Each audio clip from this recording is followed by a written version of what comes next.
following show was recorded in the studios of SLNC ABLS, unmasked in a soundproof booth that is socially distant and responsible. Its content is intended for people who are blind or print impaired.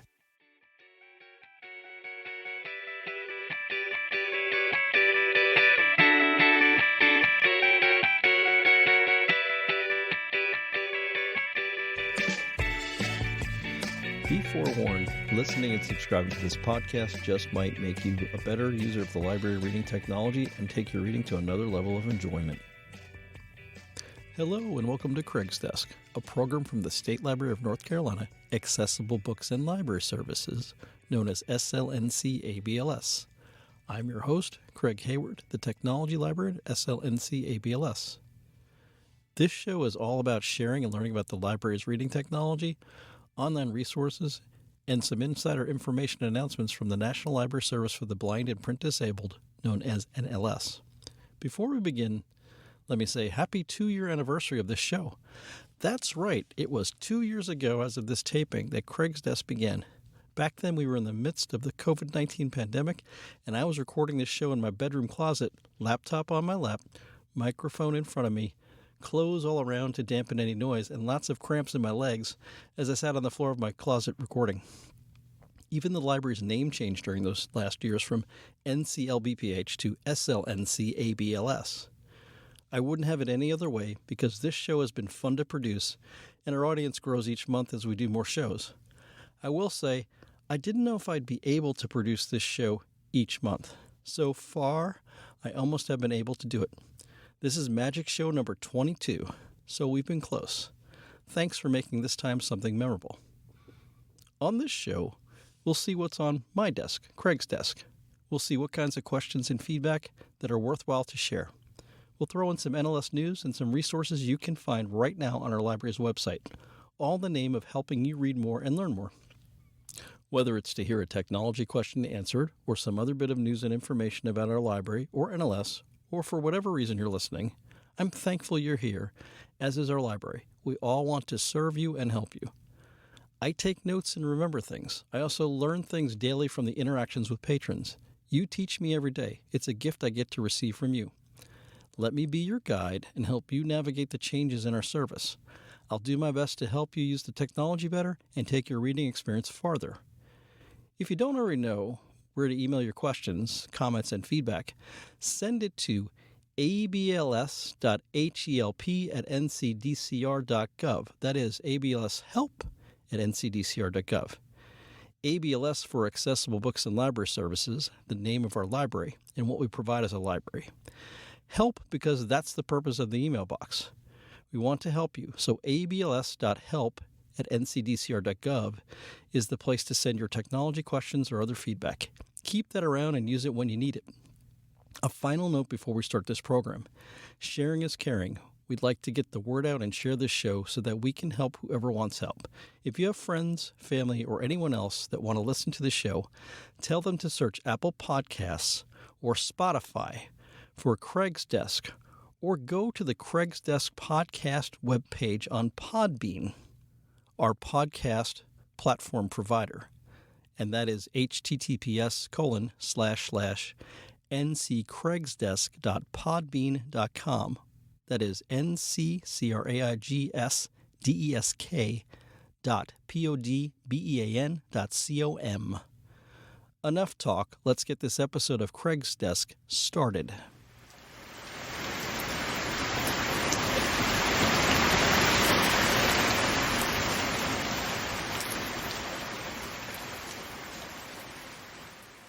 Your technology questions. Downloading to my Android device, can I use my desktop or laptop computer to download the books and put them onto my Android mobile phone? A recent support call illustrated something that is a really great feature of Android phones, but also something that can be problematic for BARD users. Android phones are a really good choice for affordable smart devices. They tend to cost less than something like an up-to-date iPhone and are more open to allowing the user to see what's on the phone. You can more easily locate where things are kept on Android devices. I carried one up until about a year ago and still have one that I use for all kinds of tasks in my office at the library. They're flexible and allow you to do many things, more so than something like an iPhone. This flexibility allows you to use the Android device much like a portable hard drive at times, and it lets you more easily see directly things like photos and music on your phone or tablet. Because of this openness, an Android device, when you connect it to a Windows computer with a USB cable, is seen by the computer as another kind of hard drive, like a flash drive, where you once download a file, you can move it from the computer to the phone. This makes downloading and moving around files easy. But for this ease, sometimes it creates a misunderstanding. This was the case recently with a patron who was using their computer to download books but thought they could then take those same books, move them to the Android phone, and play them. Unfortunately, because Android and iOS or iPhone and iPad devices can only play books from Bard using Bard Mobile, there really isn't an easy way to download the books with a computer and then somehow move them over and play them in Bard Mobile. You can't just open the book on its own and play it. You have to use the built-in features for reading books in Bard Mobile to listen to your books on your phone. Yes, it is possible by a process known as sideloading to play books using Bard Mobile, but it's very complex in application. It requires knowing where the book is downloaded to on the computer and then moving that book as is to the exact location of where the Bard Mobile app is stored on the device. This can be tricky and complicated to find and navigate, especially if you are not really a power user. I will also mention that our website does have some instructions for how to sideload Bard books onto Bard Mobile in our helpful information section. If you are a power user and want to try it, go ahead. But beware, we make no guarantees that it will work properly. You will be on your own a bit. I still wouldn't recommend this with these smart devices because the easy and efficient way to do this is just using Bard Mobile for Android directly as intended. Why use a workaround when you can do the thing in a straightforward manner? Bard Mobile makes the process much more direct and easy to use. You open the Bard Mobile app, you search for a book, you add it to your wish list, find your wish list in Bard Mobile, and then download it. Then you go to your bookshelf in Bard Mobile, find the book, and play it. So I'm not going to say you can't download a Bard book to a computer and then move it over to a smart device and play it using Bard Mobile, but I'll make a recommendation not to use this method. It's just making more work for you to do it, and there are no guarantees that the book will actually play even if you do figure out how to get it there or where to put it. That's this episode's technology question. I hope I've answered it well and it helps you. If you have any other comments or other questions related to Bard Mobile, Bard itself, using our online catalog, or any other kind of reading tech, email them to abls.help@ncdcr.gov. That is abls.help@ncdcr.gov. One other quick note. A patron asked about getting podcasts on their home computer or laptop. They want to know about accessible podcatchers to help them get podcasts. This will be covered on this show in the section after next, the library's online resources section. So be ready because that's coming up. Thanks again.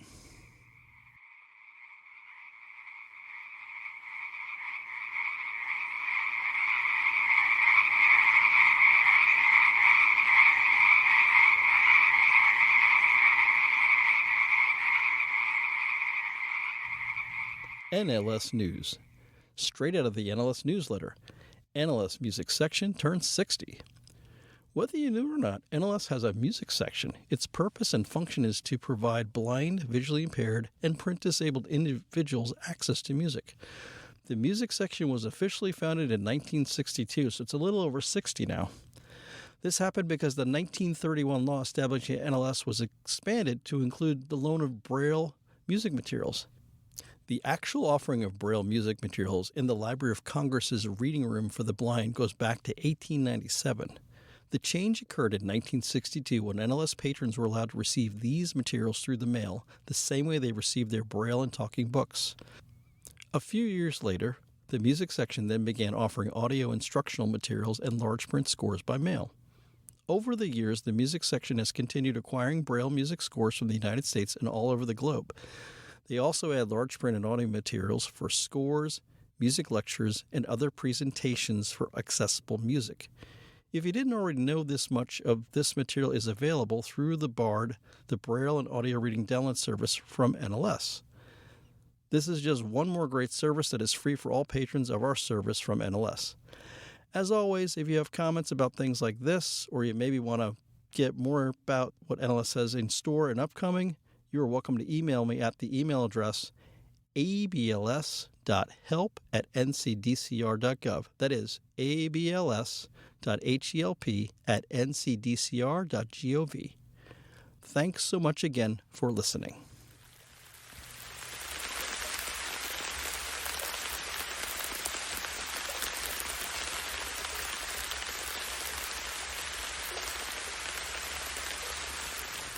The library's online resources. Accessible podcatchers for all. One of the things about producing a podcast regularly is that you want your episodes to be enjoyed by the widest audience possible. Recently, I have been writing a regular article for each issue of Tar Heel Talk for Craig's Desk and some of our highlights. From this, I have had patrons contact me to ask about how they can get started listening to some of our podcasts, particularly this one, Craig's Desk and Tar Heel Talk. There's also the very popular Herdenika Books Lately that NC Reading Service produces each month for us. And let's not forget about Notable on Noble, where you can get a sample listening to a locally recorded book or magazine article. Some patrons noticed that we had podcasts, but weren't sure how to listen to them. So for someone new to all of this, how do you listen to podcasts? Podcasts have been mainly something that someone with a mobile device like an iPhone or Android phone listens to using a podcasting app. For these folks, those apps are readily available. In fact, newer phones often come with them already pre-installed. So this means if you have a mobile device, you are ready to go. But what do you do if you only use a computer or laptop and just use your mobile phone to take and answer calls? This was a question asked by a couple of patrons recently to me directly. That's where a separate podcatcher installed on a desktop computer or laptop becomes useful. But remembering that these people were blind or low vision also means making sure what I offer you is usable by all, making sure it's accessible. So as a result, we went out and researched accessible podcatchers to see what there was available. We discovered 3 options, and we have them available to you on our website in our Accessible Resources for Recreation section. There's a tab labeled Podcast Podcatching. Here you will find the 3 podcatchers we were able to locate that offer good accessibility and ease of use for finding and listening to podcasts on your computer. There are 3 choices we offer on our site. The first is Accessible Podcatcher. This is a simple way for blind and screen reader users to use podcasts. Listen to them, forward and rewind, save particular items to disk, and export and import lists to podcasts to send to other people. It's a good, simple choice. For someone just starting out, it would be a good way to go. Also, it's free to use. The next choice is Gpodder. That's Gpodder. Gpodder is an open-source podcast client for Windows 10. That means it's being developed by a community of developers and not a company. If you are good with programming, you can add things to it and everyone benefits. With it, you can play music and video files from RSS, YouTube, and SoundCloud. The built-in gpodder.net service keeps your subscriptions and playback progress in sync. It has a few more features than Accessible Podcatcher. It's also free to use. The third of our choices we offer is QCast. That is QCAST. Easy Accessible Podcasts. The QCast gives you an accessible and intuitive interface to listen to your favorite podcasts. It can do quite a bit. I would say that if you really need some extra features, this might be the best of the lot presented. Note you can try it for free, but then it's a paid subscription to continue using the many features it offers. I would say if you're thinking about getting podcasts accessibly, or if you have someone you know that wants to use something more accessible for them, these would all be good to try out and see what you or they think. Thanks for asking. I hope these will help you or someone you know be able to enjoy podcasts more accessibly. I also hope you'll check out these and more of our accessibility resources on the library's website. As always, if you have comments about things like this, or you maybe can't find something you're after on the website, you're welcome to email me at email address abls.help@ncdcr.gov. That is, again, abls.help@ncdcr.gov. Thanks for listening. Craig's Desk is a production of the State Library of North Carolina Accessible Books and Library Services, a section of the State Library of North Carolina. part of the North Carolina Department of Natural and Cultural Resources. This episode was produced on-site in the studios of SLNC-ABLS. Many thanks to the other person helping on the other side of the glass to produce this show, Clint Exum, our outreach specialist and jack of all trades around our studios. As it has been from the beginning, this show is a production of EMC Squared Productions. Intro music is One Fine Day, and closing music is Step to the Beat, and are offered royalty-free from the website Keep Common Podcast. Segment transitions starring nature are from zapsplat.com. If you like what you have heard or are just curious about upcoming episodes, please subscribe to this podcast. There are links from our website for Apple Podcasts, Spotify, our podcast platform called Podbean, and even an RSS feed to listen to it on your own Podcatcher app. Whenever we put up a new episode, you'll be the first to know. Thanks for listening.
That's the end of this episode of Craig's Desk. If you have any questions about the library's technology, how to do something, or would like to give some feedback, send an email to abls.help@ncdcr.gov.